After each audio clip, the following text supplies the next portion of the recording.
dia, meninos do nono ano, tudo bem com vocês?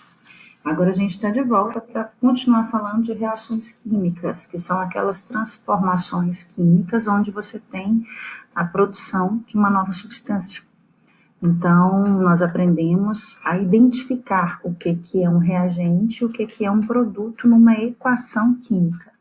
Então, o que está antes da seta serão os reagentes, a seta indica uma reação química e o que está depois são os produtos.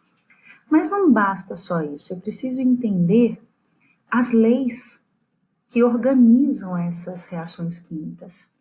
E a primeira delas é a lei de Lavoisier, que diz que a massa dos reagentes ela tem que se manter a mesma no produto. Isso num ambiente fechado, tá? Dentro de um recipiente fechado. Então, é a lei da conservação de massas de Lavoisier, tá?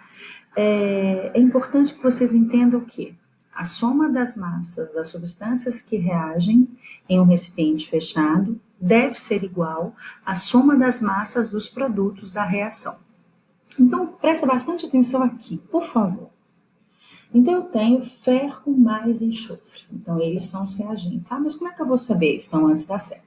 Ok? Aqui é a seta que indica que houve uma reação química. E do lado de cá, eu tenho o produto, que é o sulfeto de ferro. Então, vamos entender o que é a lei da conservação de massa.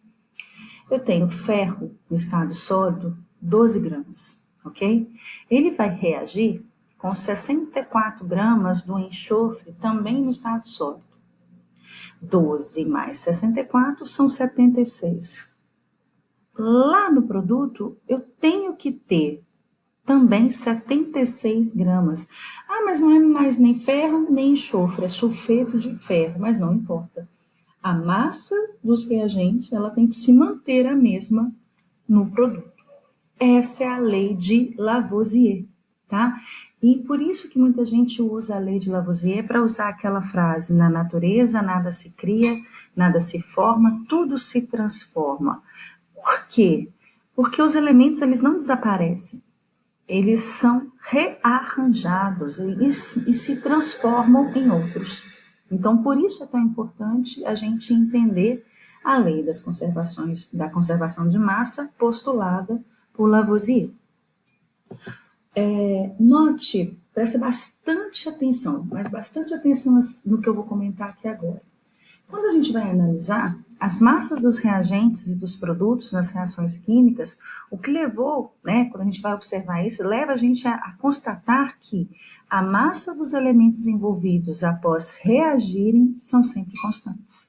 Ou seja, a reação possui a mesma massa inicial, tá? Então, isso só serve para reações químicas que ocorrem em recipientes fechados, que vai te dizer que a massa dos reagentes vai se manter a mesma no produto, ok? Aí vem agora a lei de Proust, tá? Louis Proust, ele fez esse postulado que diz o seguinte: uma determinada substância composta é formada por substâncias mais simples, unidas, sempre na mesma proporção em massa. Queria muito que vocês prestassem bastante atenção, porque é o seguinte: da mesma maneira, Proust, ele fez uma série de experimentos, igualzinho Lavoisier fez, e constatou que as massas de todos os elementos envolvidos nas reações químicas são proporcionais, tá? Então, ou seja, determinadas substâncias sempre reagem com outras a partir de uma proporção definida das massas envolvidas. O que é isso? Então, aqui eu tenho hidrogênio mais oxigênio vai formar água, certo? Se eu tenho 2 gramas de hidrogênio no estado gasoso, mas 16 gramas de oxigênio no estado gasoso, lá no produto eu tenho que ter 18 gramas. Entendeu? Porque a água você rearranjou esses 2 elementos químicos aqui. Ah, mas onde que vai entrar a lei de Proust? Ela vem nessa proporcionalidade. Se eu dobrar aqui o hidrogênio para 4, automaticamente eu dobro tudo. Eu dobro a quantidade de oxigênio e eu dobro o produto dele, que foi a água. Não entendi, Patrícia. Se eu multipliquei por 4, né? Eu quadrupliquei a quantidade de 2 para 8. Eu tenho que também fazer a mesma coisa com oxigênio. Eu tenho que multiplicar 16 por 4 para achar 64. E a mesma coisa vai acontecer na água. Eu vou multiplicar 18 vezes 4 e vou achar 72.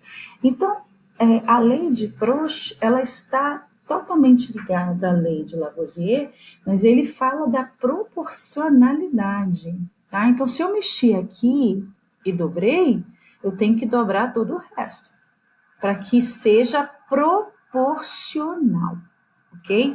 Essa é a lei de Proust. Então, quando você tem que observar que as massas dos elementos envolvidos, elas podem até se alterar, mas a proporção entre elas será sempre a mesma, tá? Assim, se a massa de um elemento da reação química é duplicada, os outros também serão. Isso explica o processo de balanceamento das reações químicas. Isso é muito importante para você entender esse processo de balanceamento, que é o nosso próximo conteúdo.